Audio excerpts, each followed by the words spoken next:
We are back with Forever Football Show. We are here in Brazil Fest. If you're watching there, you can still come and watch the last few shows here.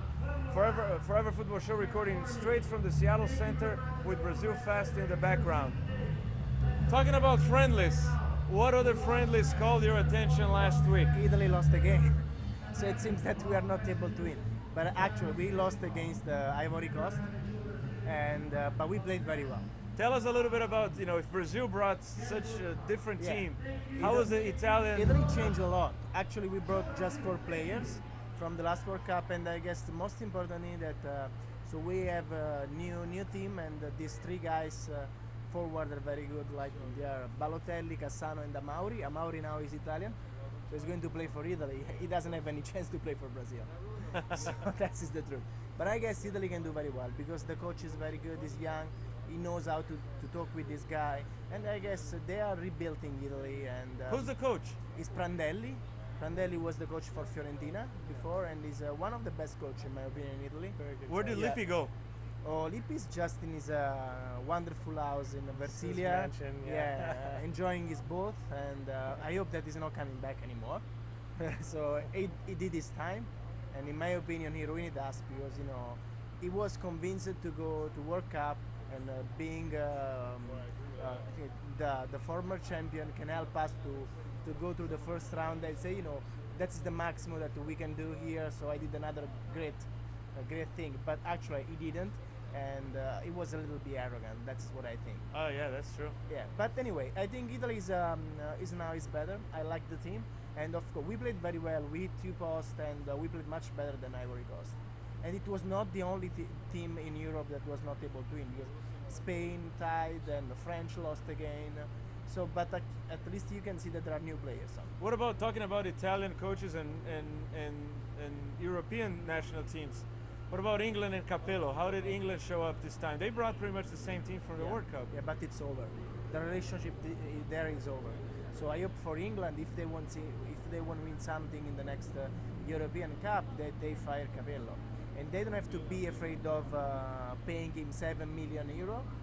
But come on, it's pretty clear that all the spectators were whistling at Capello, and they were just cheering at Gerrard because he played a very good game. But there is no feeling anymore. Yeah, they should start their transition and renewal. I really hope they go with an English coach this time around. They've had Sven Göran Eriksson and Capello now, and England priding themselves so much on their football. You'd think that they would have a coach somewhere that they would feel comfortable appointing. I guess it's a problem of timing for England. England arrived at the most important event not in the right time. So 2 years ago, England was a very good team, maybe one of the best teams in the world. Right now, I don't think there are very good players in England. Also Rooney, Gerrard, okay, yeah, they are wonderful players, but they are getting old. And see Brazil or see Italy too. The average of Italian players last day was 24 years, which is good. Brazil was even less, I guess. Yep. So, and for England, in my opinion, they are old. They should change something. Yeah. What about Argentina? Argentina also had a good showing, and it seems that they also have good depth for the future and young players that can, bring the team up all the way to 2014. They have a wonderful team. They have wonderful players, but still they are showing to the world how they are not able to manage the national Stars. team. Absolutely. Yeah. And they are still thinking to call back Maradona, and it's totally unbelievable. If they do that, they don't have any chance to win the next American Cup. There was a question from a reporter there in the Brazil-US game asking how Mano Menezes would feel if Messi was to lift the cup in Brazil. And what did he say? He said that the only way to beat a great play like that is to play better, and Brazil will play better. I agree. And I was really happy about I don't remember if it was Santos or another team in Brazil. There were rumors about Maradona as a coach of a Brazilian team, and actually the team in Brazil, they responded saying, we are not joking. We are talking about coach. So Maradona is not a good coach, and that's the reality. He's not a good coach. Yeah. Batista is very good. I think is better than him for sure. He could be a good assistant coach or something, some position that helps with the marketing and call attention to a team and all that. In my opinion, you were talking about Pelé. These kind of people like Pelé, like Maradona, they should be away. So they were wonderful players, but They talk too much. too much. Yeah, exactly. Too much is the focus is on them and not on the team. Yeah.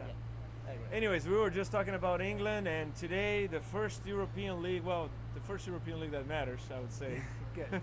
I agree. that started already, right? I mean, we have already some other championships going on, Portugal, I think France and Holland, but the big shows are obviously Italy, Spain, and England, and the EPL started today, this weekend, by the way, on Friday. And in my opinion, the biggest show for me was Chelsea starting strong. They Yeah. ended up with 8-1, 8-0. 6-6. And 6-0. no, I mean they ended the last season with yeah. an 8-1, okay. and already started a new one with 6-0, heading to 100 goals, 100 points, and whatever they did last year. Yeah, they were lucky though because the first match against West Bromwich, which is the new team in Premier League, and Di Matteo is another Italian coach. So I think it's not the same level of Chelsea, and Chelsea still was struggling during the friendly game, and they lost the charity cup. Yeah. So it was an easy game, and when you score soon, then everything is easier for a team like Chelsea. Yeah, I mean, I agree. I would take it with a grain of salt just because, I mean, it is West Brom that we're talking about, and like you said, I mean, that's a good point that they lost so terribly, really, to Manchester United in the Community Shield, and didn't have great form in the friendlies, which can mean a lot, can't mean a lot, but, good for them, good win, but I don't know how much we can take from it. For the first time, I have the impression that the Premier League is not the best Liga in Europe. Because, even though Chelsea is a very good team, but I was looking at them yesterday. So there are all old players again, Yeah, they've been stars. playing. Yeah. Yeah. And, what else teams? So we have Manchester City that bought a I'm bunch. excited about seeing Manchester City actually. They played so bad. They have to. That's 0-0 because of another against Italian Tottenham. coach. Yeah, no, absolutely. I agree. 0-0 with Tottenham? Yeah. Yeah. But Tottenham is a great team. Yeah, absolutely. But Yeah. they were so lucky, Alberto. You cannot imagine. But with the money they spend in comparison to Tottenham, you No. think. Yeah. Well, it's the beginning of the season. I know Oh. that it's the British. They spent. In Italy we have a very good Tons last coach, and year as Mancini well. is not one of the best. And He was very fortunate at Inter Milan. oh yeah, absolutely. But hey, absolutely. Tottenham is the third representative of the EPL in the Champions League, actually eliminating Manchester City last year. So it was just a tough start. Absolutely, No. but 3-0 would be the honest result for that match, not 0-0.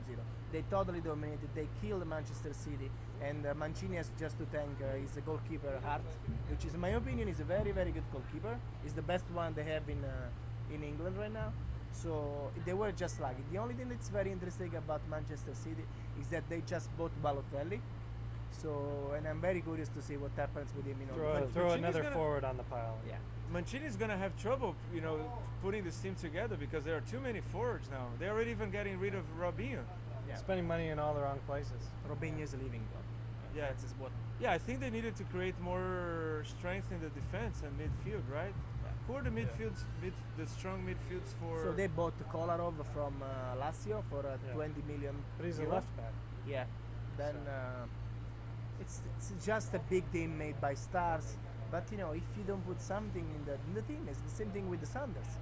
They started playing well when something happened in the locker room. Yeah.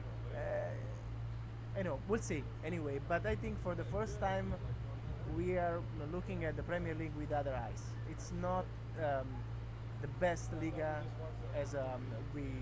Definitely, I think we saw that today with Liverpool and Arsenal as well. Liverpool just continues to be weakened, really, and as we see their stars leave and other stars like Gerrard age, and Arsenal didn't look very sharp today. It either. sounded that all this generation of England peaked 2-3 years ago when the British team were also dominated in Champions League, Absolutely. taking 3-4 of the three out of the four semifinalists. It's not going to happen anymore. Guys, we'll go for the last short break and we'll just come back to close Forever Football Show in this beautiful sunny day in Seattle.